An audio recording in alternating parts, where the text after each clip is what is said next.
Okay, good afternoon, everyone. Hope everyone's well. I know it's 3 o'clock.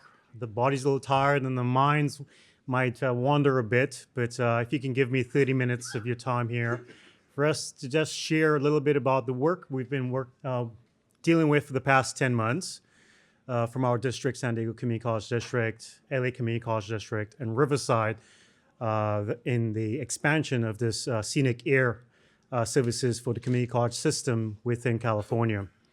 My name is Peter Maharaj. I'm the Associate Vice Chancellor and CIO for the San Diego Community College District. And sharing the stage with me today is Carmen Lintz, who is the CIO and Vice Chancellor of LA Community College District. And to the left of her, Arilak Parnson-Thorne. She goes by Rose. And she is our District Director of Operations and a very critical resource for the success of what we've achieved thus far. So today we're just going to talk about advancing AI, the technical integration, and the partnerships we have within the CCC system. Of course, you might ask, okay, how did this all get started?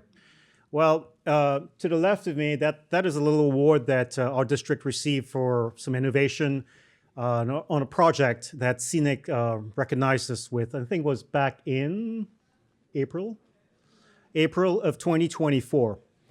And before attending that conference, my chancellor had asked me, hey, could you look into some NSF funding resources for projects that we want to incorporate here within our district?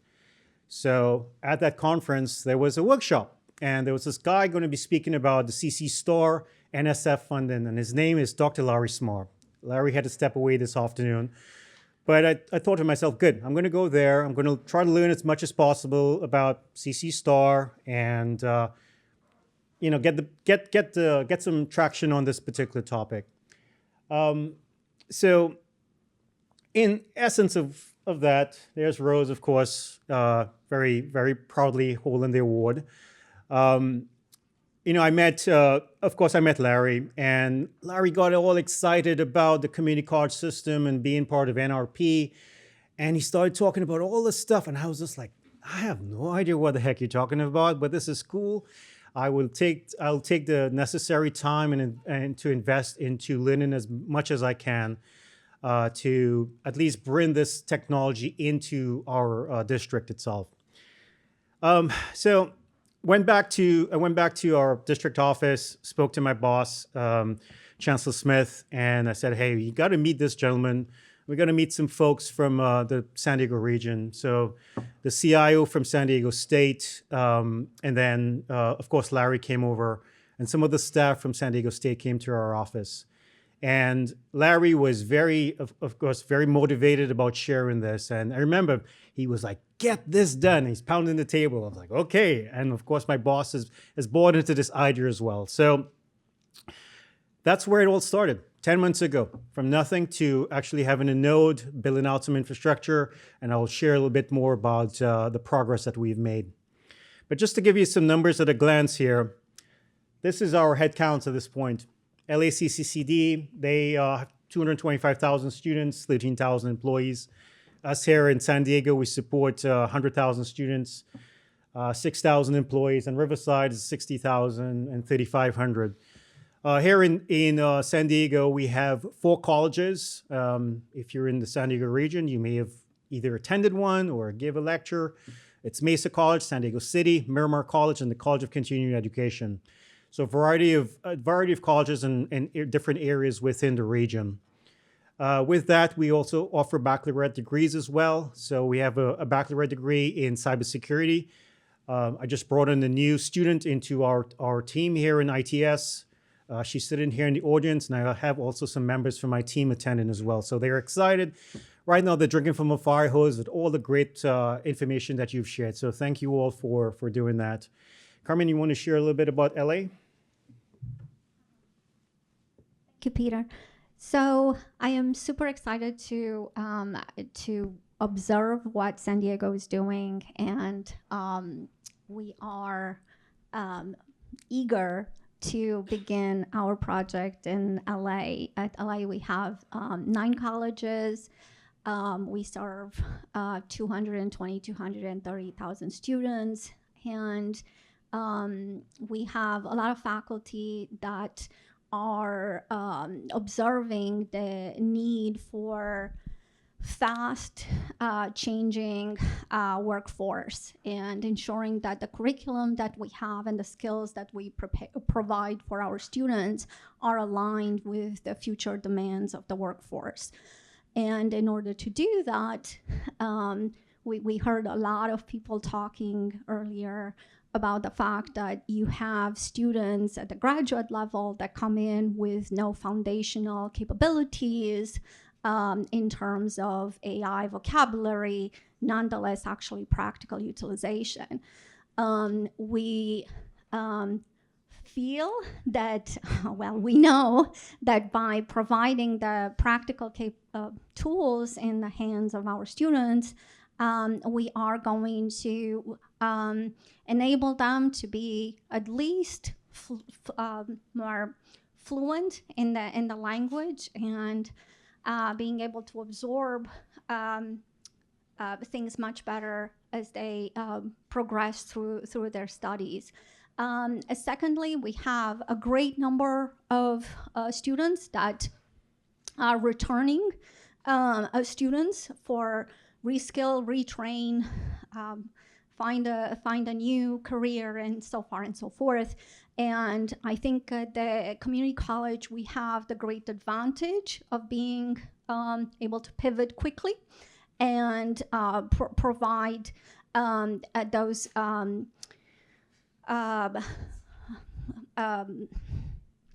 provide those materials that are necessary for them to reskill and retrain. So talking about skilling and retraining, I've learned a lot from my friend Peter. He and I share ideas, share knowledge, share staff, share share bits of code, share similar environments and similar challenges. And we found, at least for the community colleges, that the best way to be successful is learn from each other and rely on the same use cases. So if San Diego and LA are going to push through with embracing AI and embracing this NRP platform through CENIC, I think the use cases that we will find at our common 13 colleges will be covering the majority of the use cases that you will find across the state of California. We have the variety and the breadth of both geography and student and types of courses that will be able to respond to that need. I know you asked me to say a couple of words, and here I am rambling for 5 minutes, but thank you. Thank you, Carmen. And I think that's, you touched on something here, collaboration. The platform that we've put together would not have been possible without, from Tom, Larry, Frank, the team at San Diego State for tolerating the number of questions that we had. So it's not only a collaboration within the community college system, it's a collaboration between the UC and the CSU. And as we look towards also expanding this capacity for the K-12, starting off here within San Diego as well. So it's really building a future ecosystem and ensuring that we can be a provider of the platform for our students, starting from a very young age in their educational journey. So there's a question that I always ask my staff when we're having a problem with ERP or email or something like that. Like what are we trying to solve here? It's really, again, preparing our students for careers, and careers in different areas, right? So it's not just, I know I'm speaking to the choir here, it's not just AI, it's physics, it's biology, it's other sciences, it's psychology. It's really providing them that platform to really explore and enhance, their outcomes that they're seeking to have in their pathways in life. AI learning experiences and expanding that opportunity as well. In our environment, you talk about AI, everyone thinks it's ChatGPT. It's like, oh yeah, yes, you got this AI node. We have a Jupyter Hub. Oh, that's ChatGPT. No, it's not. There's so much more to this. and it gives the faculty a really good platform, which we have one faculty right now that's really driving that, and it's a blessing. Ideally, one of the challenges I will speak of shortly, and it's been expressed, is getting that buy-in from other faculty and getting that into the curriculum or the curricula, much more so than just a few courses. So, but I'm saying 10 months, and we have a couple classes already. That's a win for us. Going to continue chipping away at this. Of course, integration into the NRP, this is something that we were able to achieve. And it's, again, a good step forward for me, learning that vocabulary last year and meeting some key folks. And of course, being here with you at this conference is definitely an eye-opener for me. I know Kyle from San Diego State was talking about the LTI integration into Canvas. I'm like, oh my gosh, this is going to solve such a big thing, a big problem for us that we have right now for the onboarding of students into the Jupyter Hub process. So access and equity for us, it's really, again, not to play on the buzzwords, but it's really about bridging that digital divide for us, right? Working towards that diverse participation, again, by the different colleges that we have within our district and within the state of California.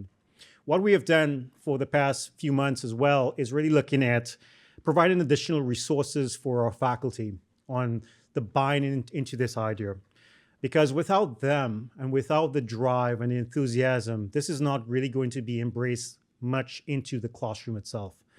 It's really focusing on what they can use this as a teaching tool in moving forward.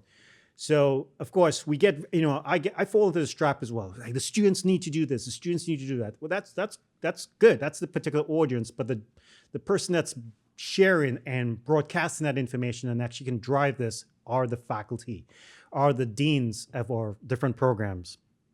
So within ITS, we created a plan. We created a program called the SDCCD Discover program. And it's really to bring about what is this platform that we are introducing within our district. And of course, it paints a picture to the capacity that this is an opportunity for us to embrace together. We are in this together, understanding the resources that are available to them and not keep things sort of like in the back pocket of anything as a secret. So, all right, there we go again. So the other part of this, when I look at this particular project, is really building the knowledge types for the audience that we're trying to get. So from the Chancellor, who is very pro technology, to the presidents, the deans, and then the office managers, et cetera, is really looking at, again, the declarative knowledge that we have, the procedural on how we're actually going to connect these, conceptual, why we're doing this stuff, and then, again, allowing folks to just get together and start thinking about thinking. How could we use this as a platform for us to improve? And in this particular portal that we have here, again, each of these in the NRP, direct access into the Jupyter Hub, and then the Nautilus aids. These are links. As part of the code sharing and the enhancement and security, like what Frank had mentioned this morning, we have the single sign-on component. We use Microsoft Azure as the IAM for the management of our students, and really building out that ecosystem of really, when a student registers into a class, we automate a process of where that student automatically gets a notification. Here's your access into the class. Click on a link, single sign-on in once they verify with MFA, they get into the Jupyter Hub and off they go.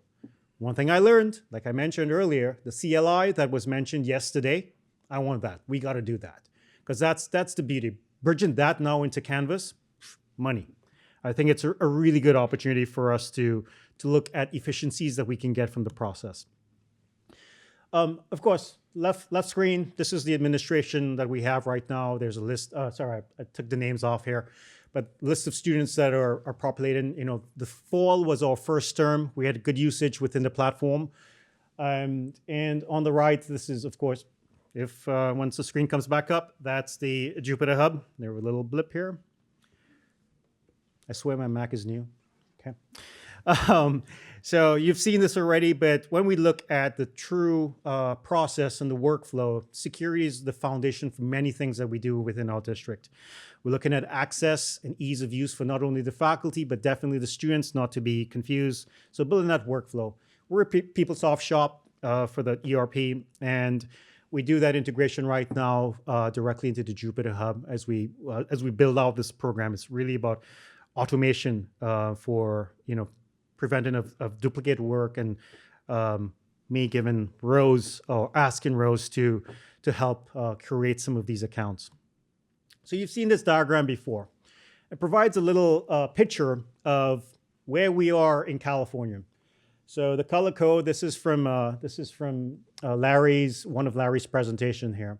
So you can see around the CSU and the UCs, there's usually a little scattering of community colleges. So we are present. It's really a driver of transferability. Here in the community college system, there's something called the SCIF, which is the Student-Centered Funded Formula. And there are metrics that we use, and that ties back into funding for the college. And transferability is one of those key things. So imagine a student come into one of our colleges with the knowledge of Jupyter and the knowledge of this platform already. They can come into an undergrad program ready to get cracking on day one. And as they progress through, as part of conversation that Frank and Larry we had briefly, how could we take that now and have that data sort of follow them through their educational journey? Of course, that requires some dollars, that requires a lot of capacity, that's where the dollars will go into, but really building a portfolio for that student in their educational journey. So this next slide here, it's scrappy, right? But after my conversation with Larry, the term NRP, together with the NSF, I'm like, how could we capitalize on this? How could we use this as a service to the colleges? And I looked at it as the intersectionality. So that asterisk there is us. And then I thought to myself, this is cool. This is a really nice tool. And that INS instructional is kind of like the main focus for a lot of the conversations I've heard today. But I also like to look at it from the business processes as well within the community college system. Like, how could we improve internal processes using the platform? So we have ventured into some of these areas, and I'll talk about that shortly. And then, of course, that little scrabbly thing there is called research. So we don't do much research within the community college system, but I've always asked why and why not. We have a large student, we have a lot of data, and there's opportunities there for us to capitalize on this. So this is something going to be future scope for us. We're able to support that in the near, not too distant future for us. But it's, again, driven ideas for us, right? It's really looking at how and why we're doing this particular endeavor. And of course, this next slide, which I do like, Larry was so fond about building this. This is basically another layout. So San Diego State, San Bernardino is out there, very helpful. Fullerton has also been helpful. Humboldt, we're going to be connecting on this. Opportunity for one of the colleges up there. Chico, Monterey Bay, Sacramento, met the guys from up there. And of course, our famous Rose, who's on that picture there. So this is a wonderful opportunity, and soon we'll have LA as a node as well in a not too distant future there. So you'll see Carmen and her team on a little bubble. We need to get smaller bubbles. So with that, some key insights and takeaways from this particular endeavor. This is hard work. The technology is actually easier than you may think. Again, we're standing on the shoulders of giants, of you who've put this stuff together, and thank you for doing that. But convincing faculty, convincing the academic senates that this is an important direction, especially when you start looking at it from the concept of jobs of the future, and you're trying to really convince them, hey, you need to take some time and embrace this as part of your curriculum.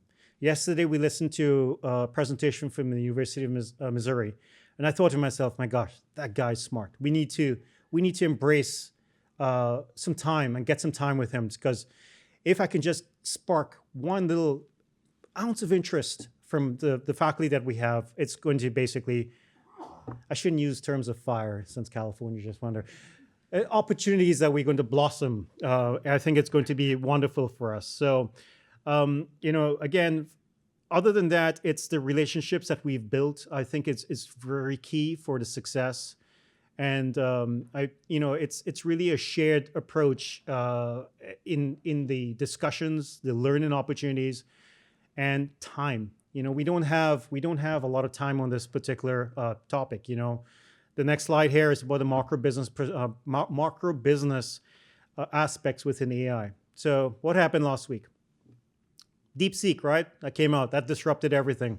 Well, the market value of NVIDIA went down. Look at it. It's just like, whoa, this is so many things. Other good things, the government has committed to 500 billion into AI research, 100 billion committed. You have all these changes that are coming down the way for us. And this isn't exponential. And again, I know I'm speaking to the choir here. We are committed to that type of investment. And I think really having the community college as being the epicenter of this change, and there we go again, it's coming up soon, I think is very important for the future success of our students, not only in California, but throughout the United States as well.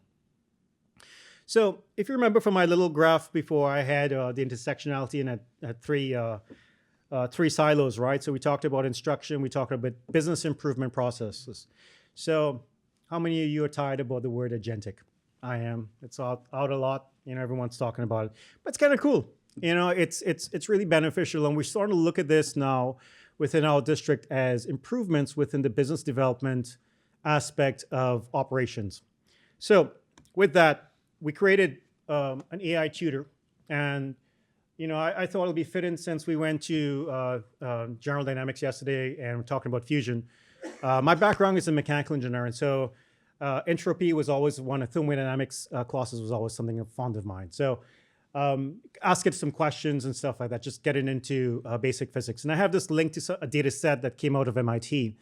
So you can ask it some basic physics, right? So undergrad physics, Newton laws and stuff like that. So this is a particular question, and I'm testing this out right now for the spring term of a faculty that's teaching machine learning and Python. So that data set is being created, the faculty is directly involved, and this is going to be a tool for our students to use within that particular class, together with the faculty as well. Internal improvements for faculty and staff. So I came to this conference and parking is bloody expensive. So I need to figure out how could I get my reimbursement for my expenses. I get some information back here. The objective here in the not too distant future is to have this autonomous, hey, would you like me to fill out a form for you now for your travel arrangements? Yes, that's where we're going to head to. This particular table below here is data for enrollment of a fire science academy that we have at Miramar College. My objective is that my chancellor can just ask the questions that, hey, what is my FTE, full-time equivalency, for a particular term? It presents that data right back to him. It's correct, concise, and consistent across the board. So every president can ask specific questions about their campuses, special programs, anything along those lines. And again, the security, the way we're looking at the security is really role-based within the infrastructure. So this is something that we are building out right now. We're testing this as a part of the infrastructure. So coming to the point of why we did this, creating opportunities for our students, creating opportunities for our staff and faculty. So making it workforce ready. That's sort of the what's a correct term? The objective of community colleges, the reason why we exist, is really to provide supplemental education, provide retraining for students. Now we're doing baccalaureate degrees. Now we're providing a platform for those to build upon. So in the not too distant future, we're going to have definitely informed, engaged students, faculty that are using this within their classes, and definitely administrators that have gained the knowledge, then look at this as a priority for us moving forward. Continuous growth. Some of the challenges that we have here, 116, we have 73 districts within California. 116 colleges, and we support a little over 2 million students a year within our program. So we got to get funding for this stuff. You know, I can't ride the coattails of Frank forever. So looking at different ways of doing this, you know, the CCCCO, that's the California Community College Chancellor's Office, looking at additional resources from them as well. As Frank had mentioned today, we need to find funding from different areas of definitely enhancing this. And our state chancellor is behind us in supporting us on this initiative. So a little thing that I came up with here, what starts here changes California, but we're such a diverse audience, you know, what starts here changes the world. Each of you are contributing to those change, and I thank you all for that. And with that, this is our little team. We had a nice tour of the Supercomputing Center yesterday, and thank you all for your time and attention on this particular matter. Thank you.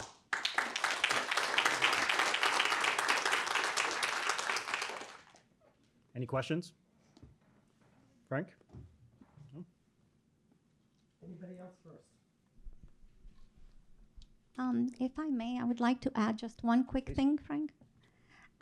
So I wanted to give my thanks to everyone, really, for two things. One, I realized as we are embarking into this, obviously Peter, a close partner, and it's gonna be with me throughout this entire process.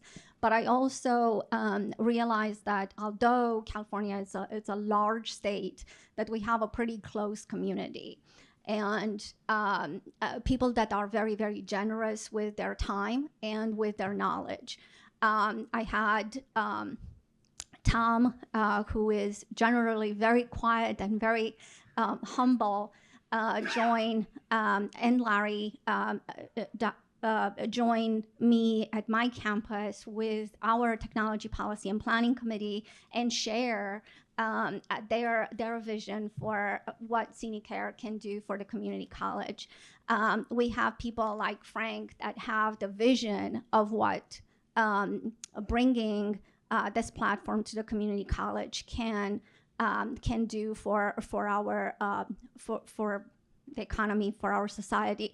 So just during the break, I had the CSU and UC reach out and say, if you have any problems with the network connection, we can help you with the configuration.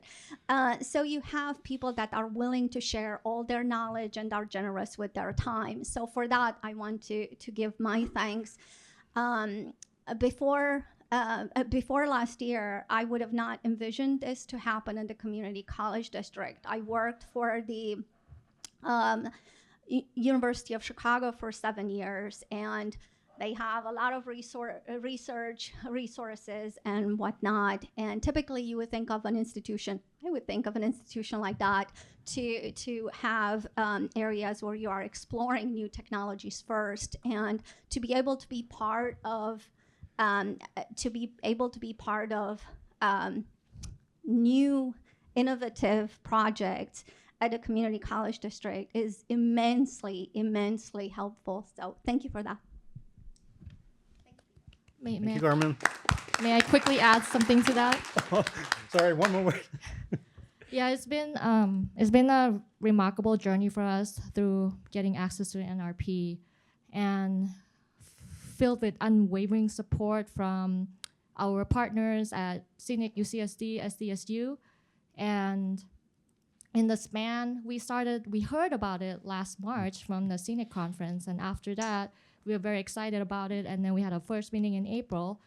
Then after that, things just kicked off really fast because of our support from our partners, UCSD, SDSU, and I think in the span of less than 2 months, from April until June, we had our first NRP namespace. And then Tom gave us a Nautilus node, so we had that integrated into the NRP at the end of August. So everything moved pretty fast for us, and now we want to be helping onboarding other community colleges, Carmen at LACCD, RCCD, and Humboldt to help us. You guys are so close. I heard about your CI logon. So we're here to help, and feel free to reach out to me or Peter. And if you have any questions, we can take them now.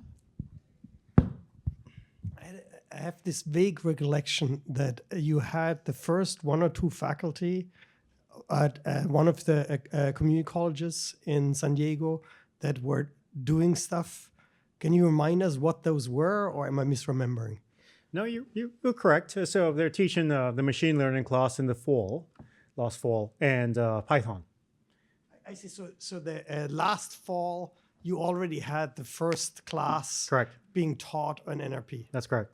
Very cool. And we're doing it again this spring, looking at further expansion at Mesa College. Very cool. Thank you. No, thank you. And I had one other comment, and that while I'm happy to take credit for doing good, that isn't completely there is some self-serving aspect in this. Given you heard my executive vice chancellor say this morning in the welcome message that a third of our students, that incoming students, come from community colleges, and one of the big challenges in taking that cohort in is they typically come in the third year. So they spend the first 2 years in the community college system, and then they come to UCSD in year 3. And often getting them adjusted or getting us adjusted or whatever you want to call it, but having that a smooth transition for somebody who doesn't join in the first year of college, but in the third year of college and has to fit into all of the career track that you have in a major is always a big challenge. So for me personally, as a faculty here, it's also the hope that we will streamline that process as a result of your students using the same infrastructure and interfaces and APIs and as our students. So when your students become our students, they won't have the same level of adjustments necessary. Spot on. And so I'm hoping that this helps us as much as you. Let's make this happen. Thank you. K-12, community college, UC, CSU. That's the plan. Any other questions? We're good. Thank you.